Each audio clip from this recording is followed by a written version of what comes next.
But let's get in to the news this week, and we're going to start with an article from the Star, which reads as follows. New detail emerges regarding Sheffield Wednesday transfer restrictions. Sheffield Wednesday are under embargo and a 3-window fee restriction at present with regards to the non-payment of their players. It is understood that at the time of writing, many members of the Owls squad are still owed their wages for the month of May, with only a handful being paid up after a lengthy delay. The latest financial debacle saw Wednesday embargoed until all payments had been settled, while the restriction came on the back of breaching the English Football League's 30-day rule. Whilst under embargo, the club are limited in terms of how many players they can sign, only being allowed to staff up to 23 permitted players, and the fee restriction means that they won't be able to sign anybody in any deals that require payment until January 2027. Now it has emerged that there is another fact to take into account: what sort of wages they can pay. We already know that whilst under embargo, the Owls cannot give contracts that last more than a year or sign loan players for more than half a season.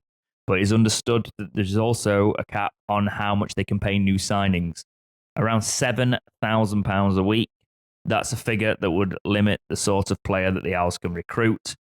What that means for the likes of Barry Bannon, Callum Patterson and Akinfamio, who are not technically new players, remains to be seen, and it is thought conversations are taking place on that topic at the moment.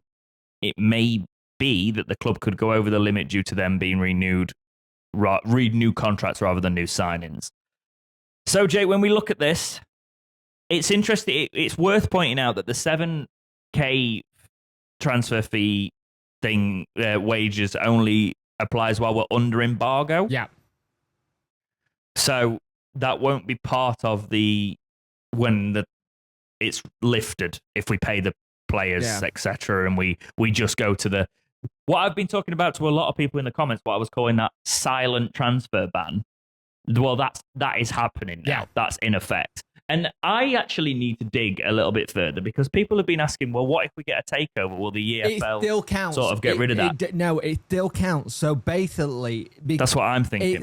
It's not on the owner, it's on the club. The owner thing is... Now you can appeal, right? There's one thing you can do with appeals. You can get it taken from a free transfer fee ban to a 1 transfer fee ban. That's what Newport's done recently. They've appealed it. They've gone to a 1 or 2, I can't remember.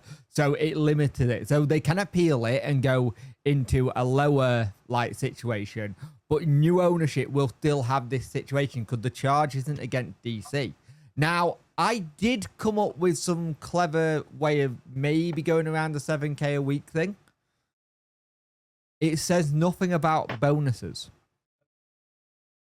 No, you can do the Football Manager. We're actually going to pay you £300 a week, but every time you play, you can have 12 grand. Yeah, you know, exactly. That sort of it thing. says nothing about bonuses, so maybe the way around it there. But you say way round it, you don't want to hear that way around it. You just want people to be paid. The fact that we are now on the 21st of June and they are still not paid is ridiculous. And we're getting to the point where people can paydays next week. Well, it depends on your company, but like some people it'll be Friday next week, some people it'll be the following Monday. Yeah, and it's going to be this situation again. We are in trouble.